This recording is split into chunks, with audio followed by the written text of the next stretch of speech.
After I chose to die, they all regretted it. Welcome to Daily Story Vids.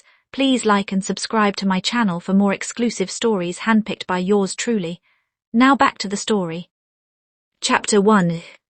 That morning, Caleb, Moretti and I had just gotten married at New York City Hall. That afternoon, he brought me back to the same building and signed the annulment papers. I stood in the cold white hallway, holding the 2 freshly stamped documents. Around me, a few young Mortys burst into laughter. Caleb, just because Lydia made one little joke, you really married the Grayson heiress and threw her away the same day. Look at her face, she's gone white. Is she seriously about to cry? Caleb didn't even look at me. He simply pulled Lydia Thorne into his arms. His voice was so soft that he sounded like a different person. There, the marriage papers and the annulment papers are both done. Will you smile for me now? He used to coax me like that too. If I shed even one tear, he would panic, grab my hand, and tell me I mattered more to him than all of New York. Lydia finally smiled. Her cool, beautiful face softened into the kind of smile only a winner would have. What did they take me for? A toy. I wanted to rush up and demand an answer, but my 3 brothers held me back hard. Victor Grayson, my oldest brother, ran most of the family business for our father. He frowned and lowered his voice. Only Caleb can make Lydia smile. Ivy, don't embarrass the Graysons in front of the Mortys. When we were little, someone at a banquet laughed and said I didn't look like a Grayson child. Victor threw that person out on the spot. Now he was afraid I would embarrass him. He didn't even bother to ask if I was hurt. Leon Grayson, my second brother, moved in Hollywood circles. In public he was a star and a producer. In private he handled connections for the family. But right now he shoved me against the wall, his eyes full of impatience. Lydia's had a hard life. You grew up with everything. Why do you have to fight her over one man? In the past, Leon would leave a light on for me, even when he was shooting night scenes. He said his sister should never have to swallow even the smallest grievance. Now he shoved me against a wall, only afraid that Lydia might frown. Nolan Grayson, my third brother, was a doctor. He ran the family's private medical center and knew medicine better than anyone. He looked at me with a dark expression. Caleb should have chosen Lydia a long time ago. Ivy, stop clinging to them. Nolan once stayed up all night for me just to adjust my fever medicine. Now he looked at me as if I were a problem that should not exist. They forced me into a black sedan, not allowing me to get in the way of Lydia and Caleb's so-called happiness. The moment the car door shut, the system that had been gone for years finally came back online. Host, main mission completion detected. Do you wish to return to your original world immediately? I sat in the back seat and looked out at the grey streets of New York. I almost laughed out loud. This miserable show I had been trapped in for 15 years was finally over.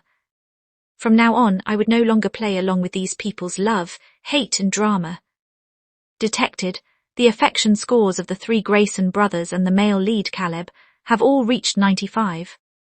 Marriage registration with the male lead completed. Congratulations, host, you have completed the main mission. Once the host's current body dies, you may return to your original world, receive a reward of 100 million, and have your late-stage bone cancer cured. I forced down the wild joy that almost burst out of my chest. I could finally go home. Victor and Nolan stayed at City Hall to help Lydia deal with her so-called shock. Leon was put in charge of dragging me back to the Grayson estate. I subconsciously looked at Leon beside me. From the moment he got into the car, his face had been cold and unwilling. Only when Lydia sent someone with a message did a small smile finally appear. He used to smile like that when he got my messages too. Later, that smile slowly belonged only to Lydia. When he noticed me looking, he frowned. What, still not giving up? You want to go back and ruin things for Caleb and Lydia? Lydia's still young. She suffered enough growing up in the slums. Why can't you just leave her alone? I dug my fingers into my palm and smiled at myself. If we were talking about age, I was a year younger than Lydia. Maybe I looked too awful because Leon suddenly sighed. Go back and say you're sorry to Lydia. Stop acting out. He reached out, wanting to pat my head. When I could not sleep in the past, he often comforted me like that. Back then, he would sit beside my bed and tell me funny stories from the film set until he was too sleepy to keep his eyes open. Now, when he reached out, it felt like he was handing me an old habit as charity. This time I gently avoided his hand and only asked, "Why am I the one apologizing? What exactly did I do wrong?" Leon's hand froze in midair. He quickly grew impatient. "Ivy Grayson, don't be so ungrateful." I closed my eyes. Even though all those years had started because of the mission, I had truly treated them as family. Their neglect and favoritism had once hurt me so badly that I couldn't sleep at night. But now all of that is over. Leon was still speaking. "When Lydia wins the Ivy League Physics Invitational, you'll come with us and apologize to her. If she's willing to forgive you, this whole thing will be over." I did not answer. In my mind, I checked with the system. As long as this body dies, I can go back, right? Yes. I slowly let out a breath and looked out the window. The road ran near the Hudson River. There were no pedestrians nearby, and the cars behind us were still far away. After making sure I wouldn't hurt anyone else, I pressed the door lock. Under Leon's terrified stare, I yanked the door open. "Ivy, what are you doing?" I ignored him. The moment the wind rushed in, I jumped without hesitation. Chapter 2. Cold wind sliced across my face, and weightlessness swallowed me. I closed my eyes without fear. There was only a strange kind of relief. I was finally going to be free. But the next second, someone grabbed me hard around the waist. Leon threw himself out of the car and shielded me in his arms. The two of us rolled into the bushes beside the road. Branches scratched his face and arms. Blood quickly soaked through his shirt. But I was completely unharmed. I looked up and met his terrified, bloodshot eyes. My voice stayed calm. "Let go." Leon stared at my indifferent face and roared, "I only scolded you a little. You jumped out of a car over that. We really spoiled you too much. You did this to make us pay attention to you again, didn't you?" When I was little, if I fell even once, Leon would call every doctor in the house. Now that I truly wanted to die, he only thought I was trying to steal attention. I did not explain. I pried his hand away, stood up and looked around. Soon I saw a black SUV speeding toward us. I raised my hand and pointed at it. "I'm running into it myself. Make sure you pay the driver for the damage." Then I rushed straight toward the SUV. "Ivy!" Leon's scream cracked. I ran toward death with hope in my chest. Even if I had to face my illness after returning to my original world, I would rather go back and die in my own world than stay here for one more second. A sharp screech of brakes sounded. The SUV somehow stopped just in time. I staggered back a few steps and fell into Leon's arms again. "You're crazy, Ivy, are you crazy?" With red eyes, he trembled as he checked my face, shoulders and arms. "Did it hit you? Where does it hurt? Say something." I had failed again. Disappointment filled my chest. I lowered my eyes. My gaze fell on his leg. His pant leg was soaked in blood and it was still dripping. If this had happened in the past, I probably would have cried until I could not speak.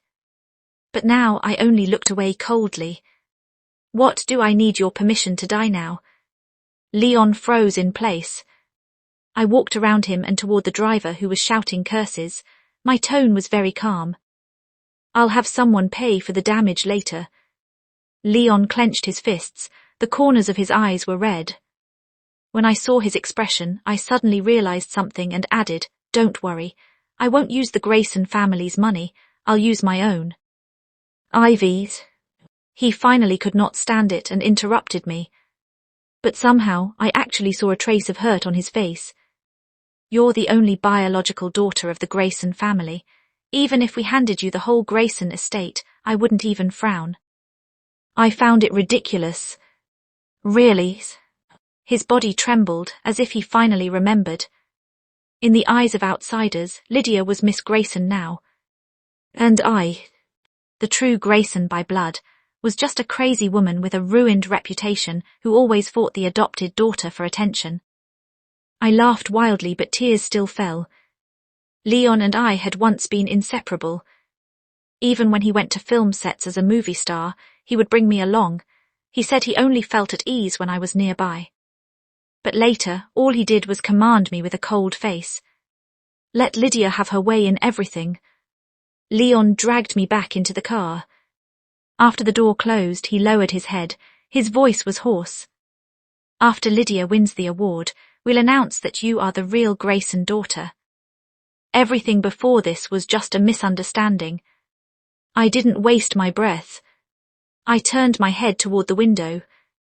The street scenes slid past outside the window. Before I was sent into this world, I was an orphan. During a physical exam, I was diagnosed with late-stage bone cancer. I lay in a hospital bed and passed out from the pain. When I opened my eyes again, the system had sent me into this world. I had become a 6-year-old child of the Grayson family. The voice in my mind told me, raise the affection scores of the 3 Grayson brothers and the male lead, Caleb, to 80. Register your marriage with Caleb, then you can receive a reward of 100 million and return to your original world. After that, there was only a burst of noise. I had almost thought it was all a hallucination. But I really survived. I got a healthy body. I had once received real love from my brothers and Caleb. As an orphan, I had been greedy for that kind of love. I had even thought about giving up the mission and staying here. Until Lydia appeared. She was picked up from the streets by my brothers. After she was brought home, all the tenderness became hers alone. I went from acting spoiled to getting angry to crying to falling apart. In the end, all I got back was one sentence. Stop making a scene, look at what you've become. The car stopped in front of the iron gates of the Grayson estate.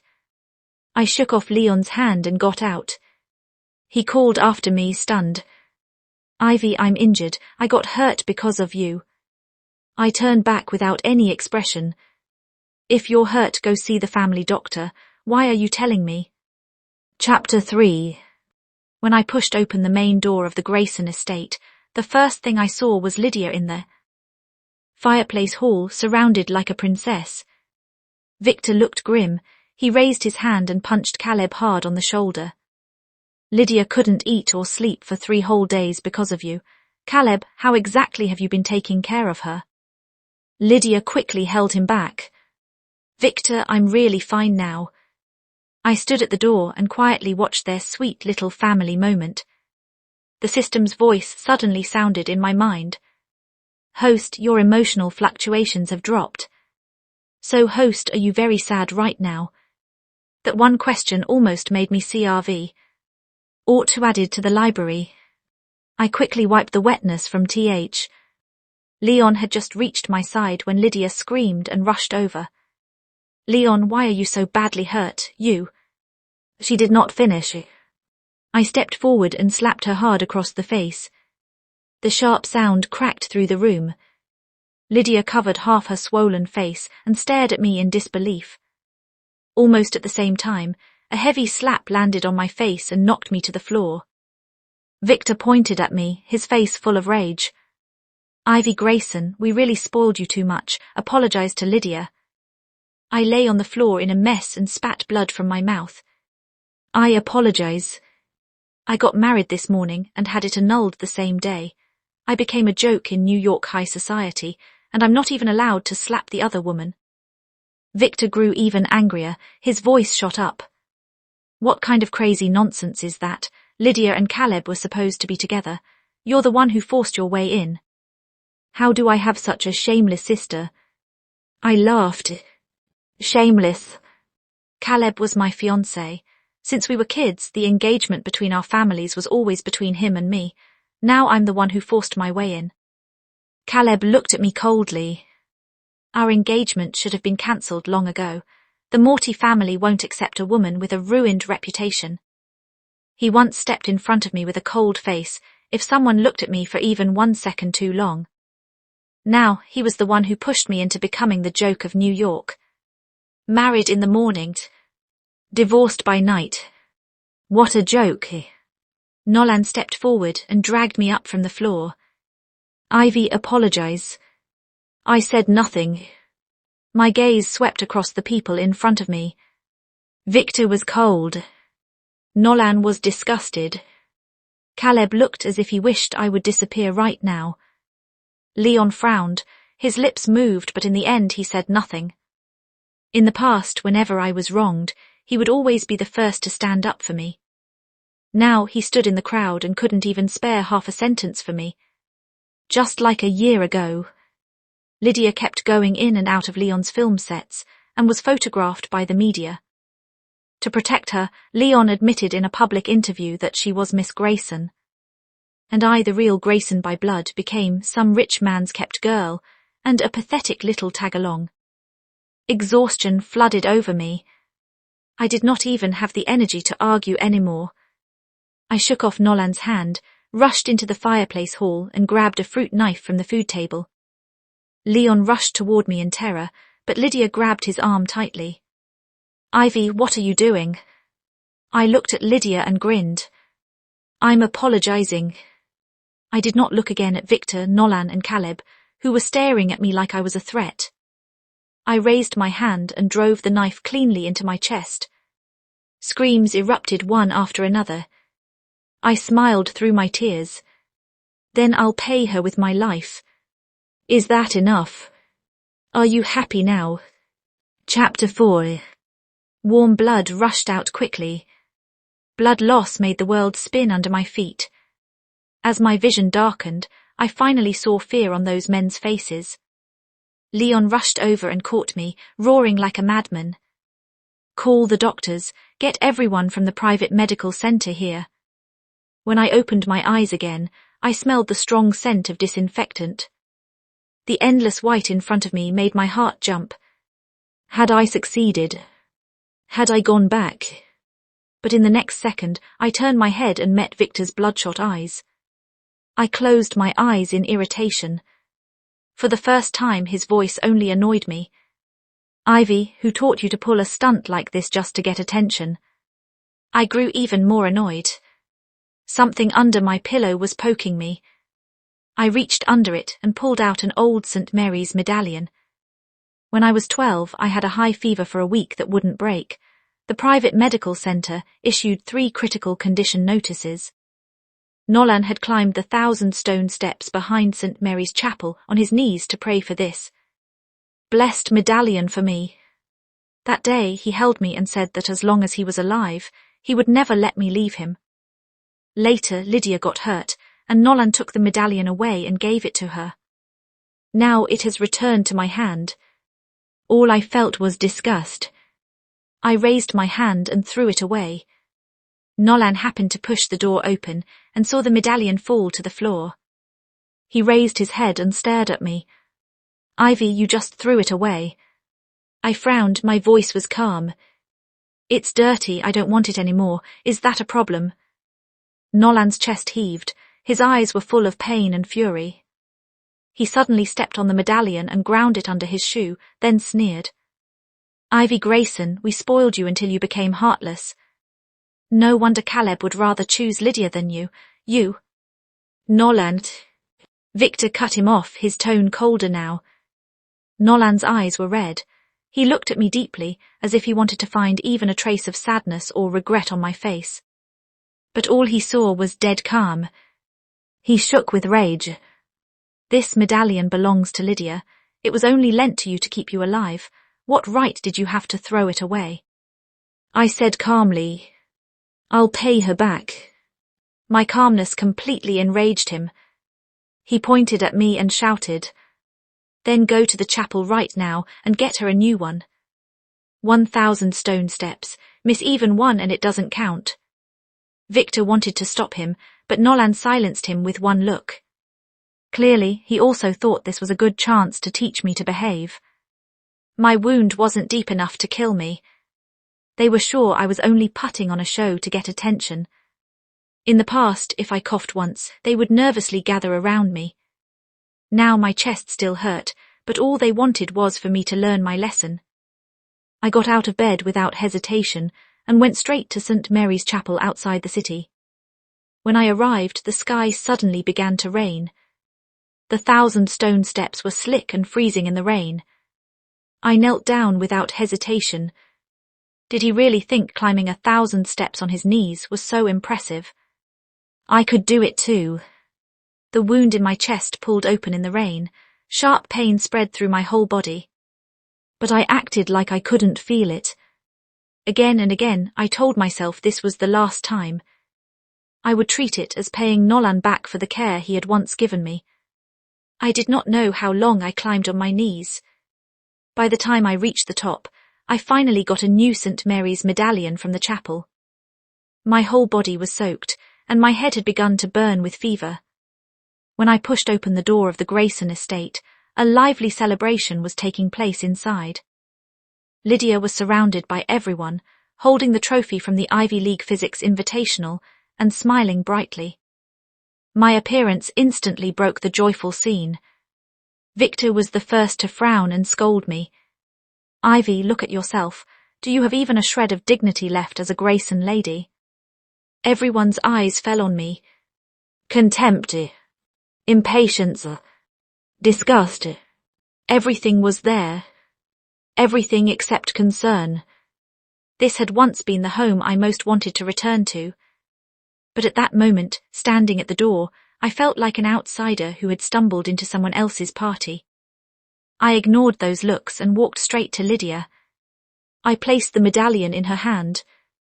Lydia pulled back as if startled, but a flash of pride passed through her eyes. Ivy, please don't be like this. I never blamed you. I didn't bother watching her perform. I turned and left. Behind me came Victor and Nolan scolding. I pretended I heard nothing. I walked straight into my room in the west wing and locked the door behind me. Then I took out the blade I had prepared long ago from the drawer. Without hesitation, I cut my wrist. The moment blood surged out, I felt a peace I had never felt before. Leon's knocking came from outside the door. Ivy, open the door, it's Leon. I need to talk to you. I was barely conscious and had no strength to answer. Nolan's impatient voice sounded. Leave her, she's probably throwing another tantrum and pretending to be pitiful. You all spoiled her until she turned out like this. In the past, if I forgot to cover myself with a blanket at night, he would stay by my side until morning. Now, with only a door between us, he couldn't even stand waiting one more second.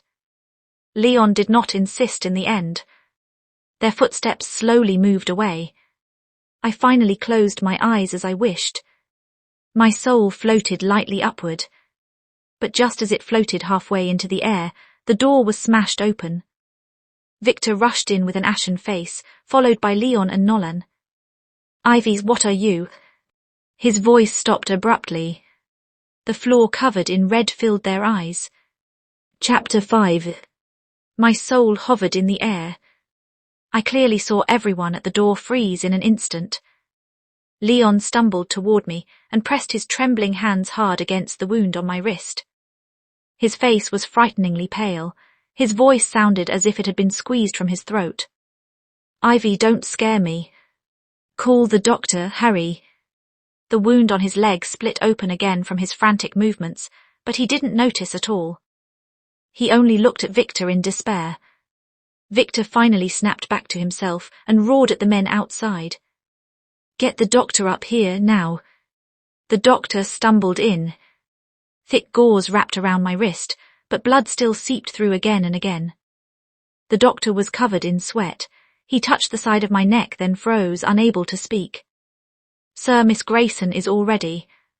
Victor's eyes were scarlet. Shut up, prepare the car, take her to the private medical centre. Nolan went completely still. He stared at the glaring red on my wrist, then his legs gave out and he dropped to his knees. He kept muttering. She wasn't pretending. Ivy wasn't pretending. She really wanted to leave us. Caleb came in last. His usually cold expression cracked the moment he saw the room. He had once put an engagement ring on my finger himself and said he could not bear to see me cry even once.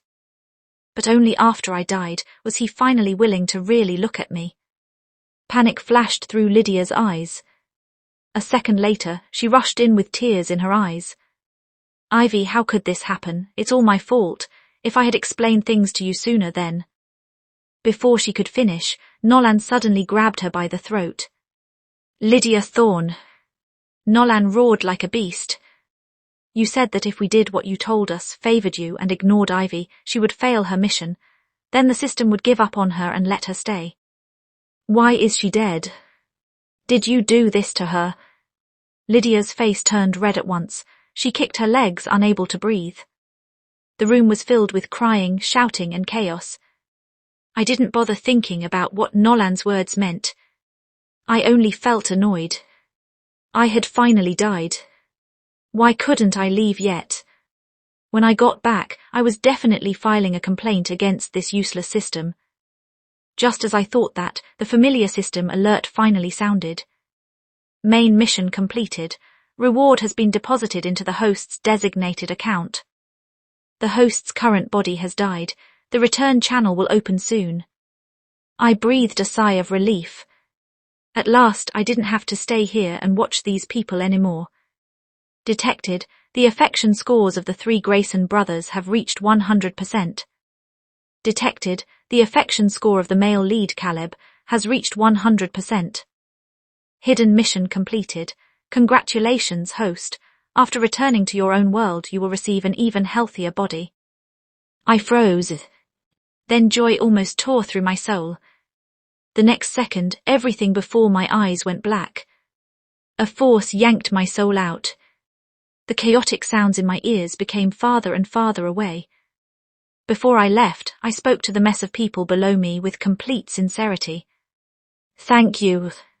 Let never see each other again. When I opened my eyes again, I was lying in a familiar hospital bed. Sunlight spilled over the blanket. It was so warm that I wanted to cry. The ward door suddenly opened. Several doctors rushed in with strange expressions. Miss Ivy, we're very sorry. It seems there was a machine error in the previous diagnosis. Your new test results show that you don't have cancer. Congratulations. The calm I had been forcing myself to hold finally collapsed. I covered my face and broke down sobbing. The doctors were startled by me.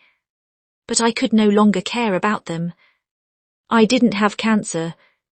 I didn't have to die. I had finally escaped that world where everyone hated me. I had a brand new life. And I had a chance to start over. I did not know how long I cried before I finally stopped. My voice was hoarse and choked. Thank you. That really is good news. Chapter 6.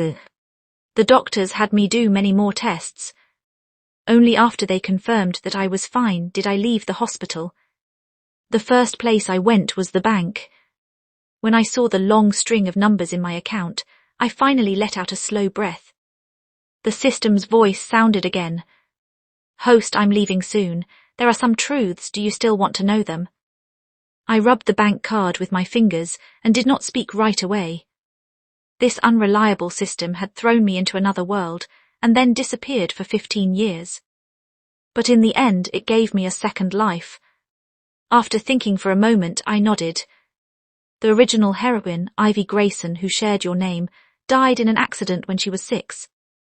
After her death, the core of that world began to collapse. To prevent the entire world from falling apart, we could only search parallel worlds for a suitable person to replace the heroine. You shared her name, you had a terminal illness, you were close to death, you were the most suitable candidate. For some reason, the system's mechanical voice carried a hint of guilt. I'm sorry, preventing world collapse is our mission. I paused for a moment. Then I quickly made peace with it. It's fine, at least I got my health and the reward. The system seemed relieved, then its voice carried a little more anger. As for Lydia Thorne, she isn't an ordinary person, she's another mission host. Her mission was to drain the fate energy of important people in that world. Right after I sent you there, before I could explain everything, her system planted a virus in me and forced me into dormancy. I lowered my eyes. When I thought about those years again, everything felt blurry, like it had happened in a previous life. Of course I had been terrified when I was sent into a strange world. But in those years, my brother's love and Caleb's gentleness had truly calmed my fear bit by bit. A dull ache still pulled at my chest. The happiness back then had not been fake, but the pain that came later had been real too. And because that happiness had been real, every time they abandoned me afterward hurt even more. The system continued. Before I went dormant, I interfered one last time and sent you into that world as a 6-year-old child. By the time Lydia found all of you, you had already spent more than 10 years with them. Your bond was very deep. Even after Lydia told them you were a mission host, they didn't care at all. I sighed, my mood was strangely calm. No matter how deep the bond was, didn't they still choose her in the end? The system sighed too. No, host, when Lydia realized that didn't work, she made up a lie. She told them that once you completed your mission, I would take you out of that world. So she convinced them to act with her. She told them to ignore you, misunderstand you, and hurt you on purpose. That way I would think you couldn't finish the mission. Then I would give up on you, and you would stay by their side forever. The truth was finally clear. All those days of coldness, humiliation, and pain had come from what they called love. It was so absurd I almost laughed. The system's voice softened. Host, I know you suffered a lot. Now they all know the truth. They live in regret every day. If you need it before I leave, I can open the channel one more time and let them apologize to you in person. I looked out the window at the people passing by. I stayed silent for a long time. They regretted it. So what? No need. I spoke softly, but my tone was firm. No matter what their purpose was, those wounds were already carved into my heart. No apology can change that. The system did not force me. All right, host, then I wish you peace, joy, and no more pain or sickness for the rest of your life. Goodbye. I returned to the orphanage where I had grown up. After Sister Martha, the orphanage director, died, the place closed because it ran out of money. The old little building had long since lost its old liveliness. Moss covered the walls, and the iron gate was rusted.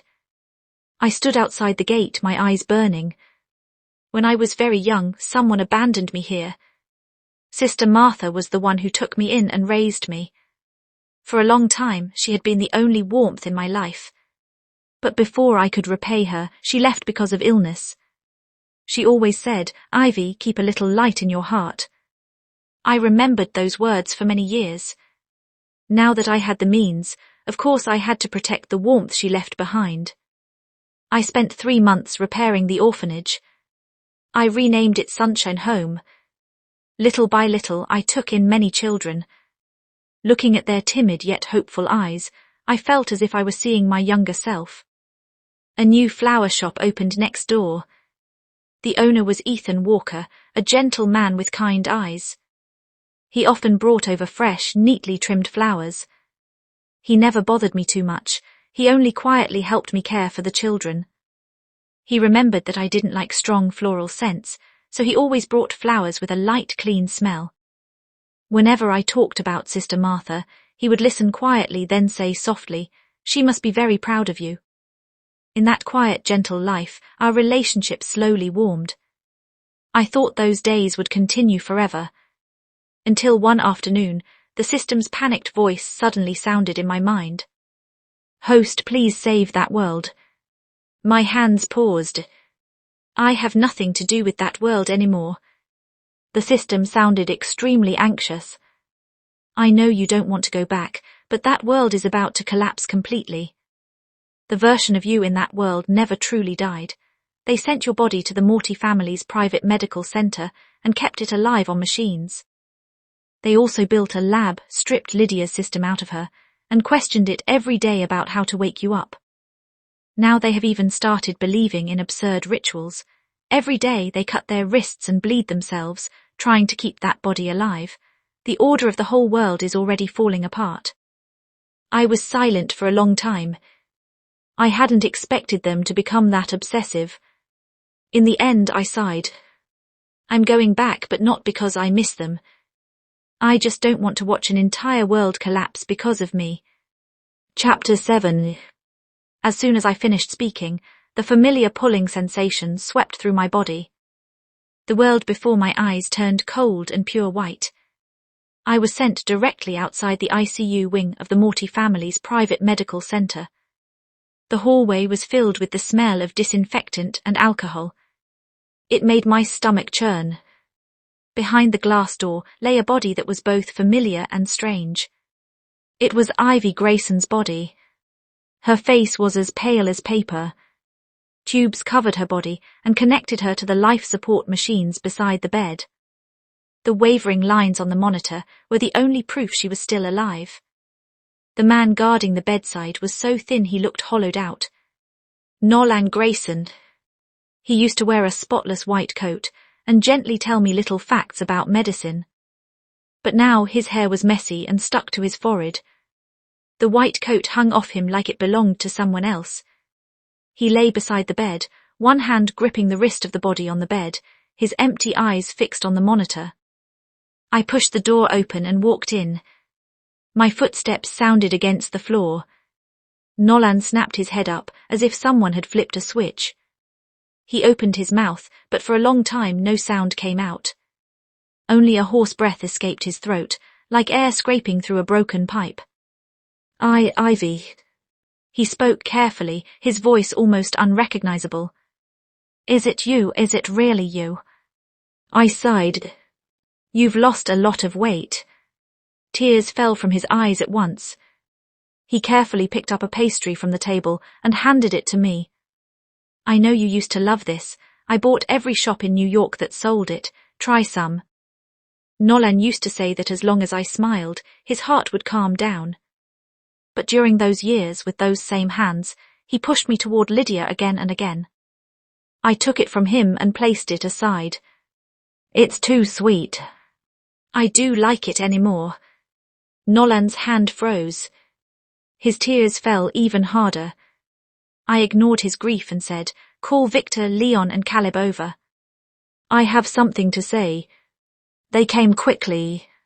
Footsteps rushed down the hall. Leon leaned on a cane. One of his legs was clearly injured. His face was even paler than Nolan's, and his eyes were full of exhaustion and despair. The man who had once shone in front of cameras could barely stand now. Victor still wore a black shirt, but the strip of wrist showing under his cuff was covered in old and new scars. He spoke first, his voice shaking no matter how hard he tried to hide it. You're back. Leon staggered up to me, his eyes were red. Ivy, I'm sorry. Hit me, hate me, do whatever you want, just don't leave again, okay? They were so emotional that they tried to rush forward and grab my hand. I frowned and stepped back. Don't come closer. Urgent footsteps sounded from the hallway again. It was Caleb. I almost did not recognize him. The Caleb of the past had been the most dazzling heir of the Moretti family. In a black suit, he had always looked calm and arrogant, like he had been born to stand above everyone. But now, more than half his hair had gone white. His eyes held an obsession close to madness. He stared at me and walked closer step by step. Ivy. My Ivy. He reached out to hug me. I turned sideways and avoided him. His hand froze in midair. His face was full of despair. We know we were wronged. Give us one more chance, please. I looked at them, my voice was cold. I only came back because this world is about to collapse.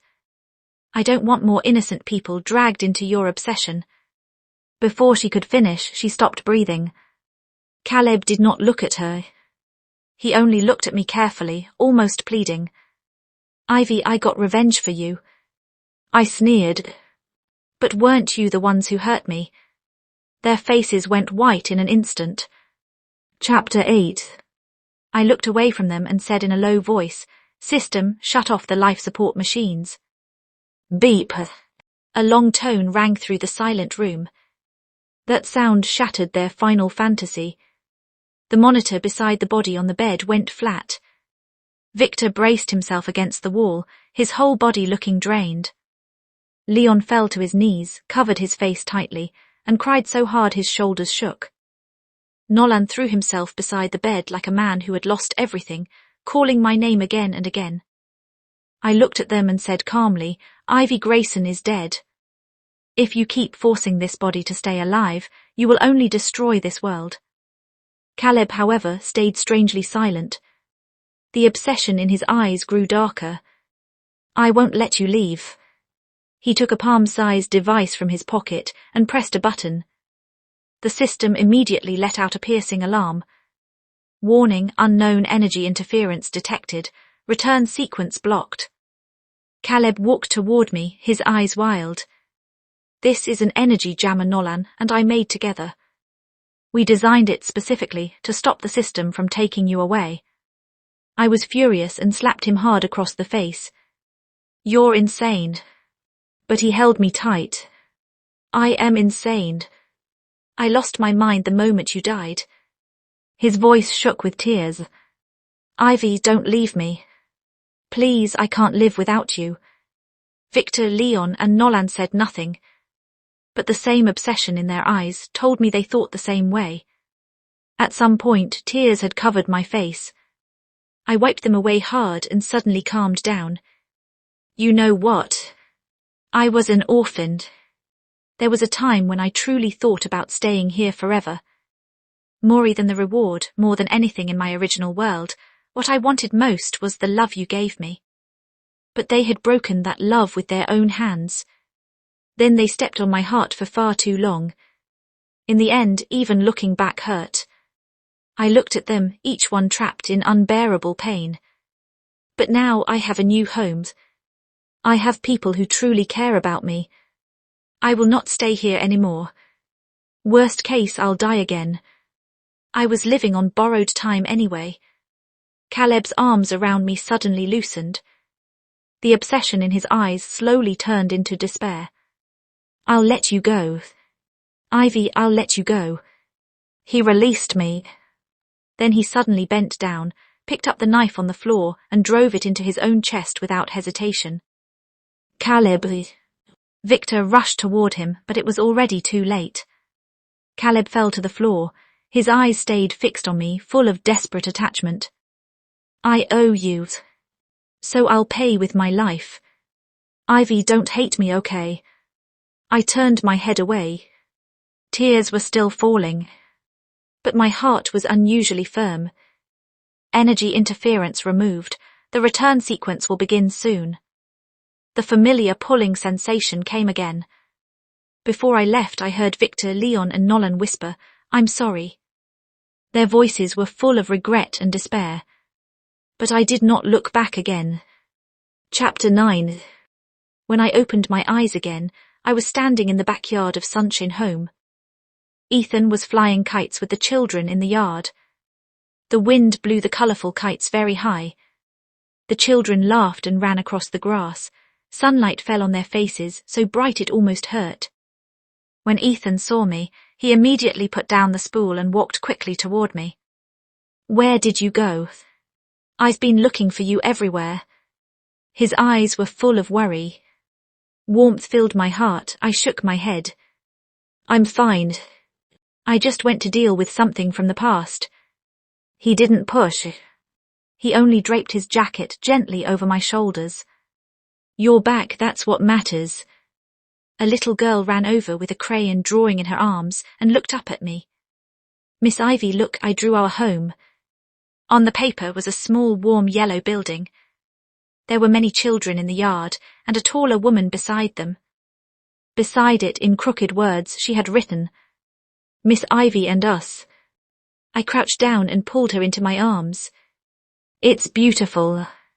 She asked softly, "Miss Ivy, will you leave again?" I looked into her eyes and smiled gently. "No, I'm home." Those people I had once loved, hurt for and hated. From this moment on, they had nothing to do with me anymore. I was finally no longer someone's mission. No longer someone's sister. No longer someone they could hurt and then regret hurting when it was too late. I was Ivy. Just Ivy. And this was the home I chose with my own hands. The end.